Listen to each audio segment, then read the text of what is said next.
So there's a very concerning narrative that's going on right now with all the conversation that's happening in the world today concerning specifically Charlie Kirk. People that are disagreeing with how people are responding to this man, calling him a martyr or whatever in the Christian world or not, are saying with one breath, I don't agree with the way that he died. But then they're using this to platform basically their thoughts about how he lived and the things that he said. I'm not really a political brainiac like that, so other people would know better than I do, you know, calling a man a racist and all this other stuff. But the problem that I have is that I don't know.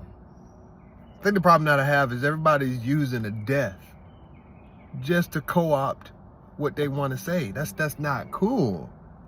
You got pastors. I just seen a quote, a post of a pastor giving a message about how Charlie Kirk's death doesn't give us the right to, you know, advocate for the things that you know he was saying. What I want to say.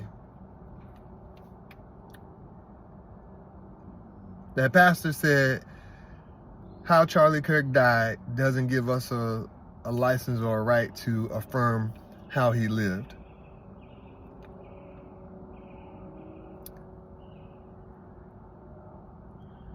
I know the surface, that's true, right? But if you look at that statement, especially if I'm a Christian, you know, I go back to Galatians chapter 6, verse 1, in which it says, if any man is caught in a fault, we who are spiritual must restore man in the spirit of meekness, lest we be tempted. Okay, let's just talk brass facts. Let's just talk pointedly and say that Charlie Kirk, you know, to my knowledge, I'm not going with anybody else's knowledge, but, you know, you can tell that people's heads have been far up the behind of politics for so long that they've just become desensitized to a lot. But let's just say Charlie Kirk was the absolute worst person, and then he dies and gets assassinated. For the Christian, it should grieve our hearts, because for the mature and the spiritual Christian, no matter the political stance, no matter the things that he said, the way that we respond tells more about us. You telling me that as a Christian, all we can talk about is this man's political views?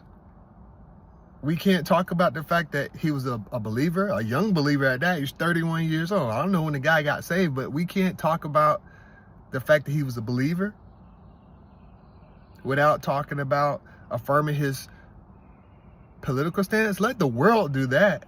And this is an example of how the world gets in the church with cancel culture and everything else, because the conversation in the church should not be Charlie Kirk's political beliefs and his policies.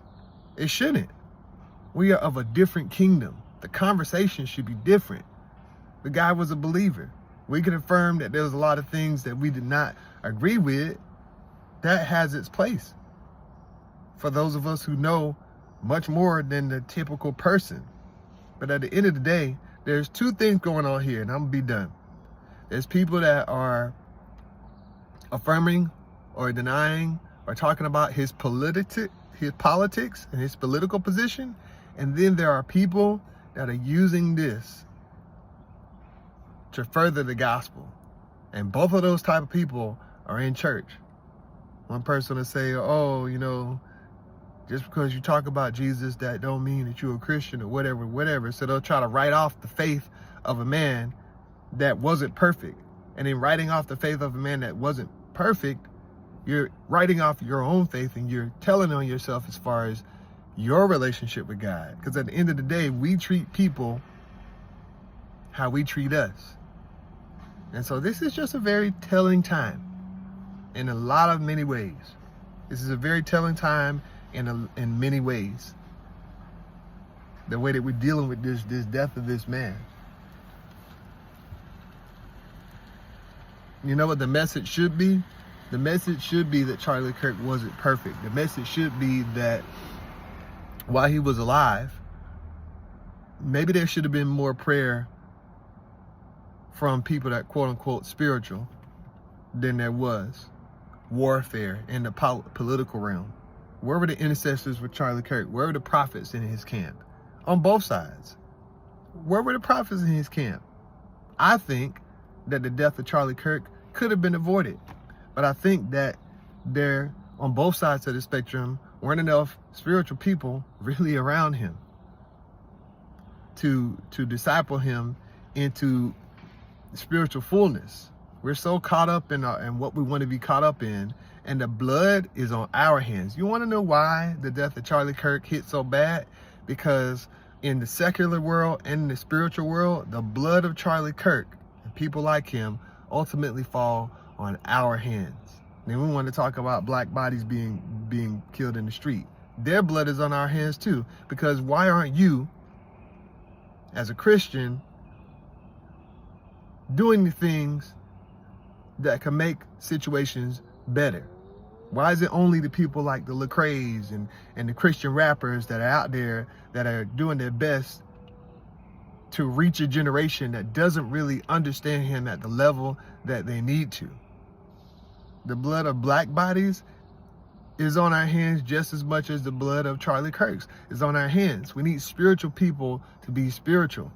But instead of us spiritual people being spiritual, what we're doing is we're biting off of each other. We're having arguments about politics and all this other stuff. Meanwhile, while we're distracted, we got snipers and other agendas in this world that are planning to ultimately do what they do. And that's to steal, kill, and destroy from their commander-in-chief, to Satan, the devil. And then he gets to run off and get off scot-free because at the end of the day, we're left arguing about politics. It's crazy. It's unacceptable. It's crazy and it's unacceptable. And my assignment is just to be the different voice in all of this, to say what I just said.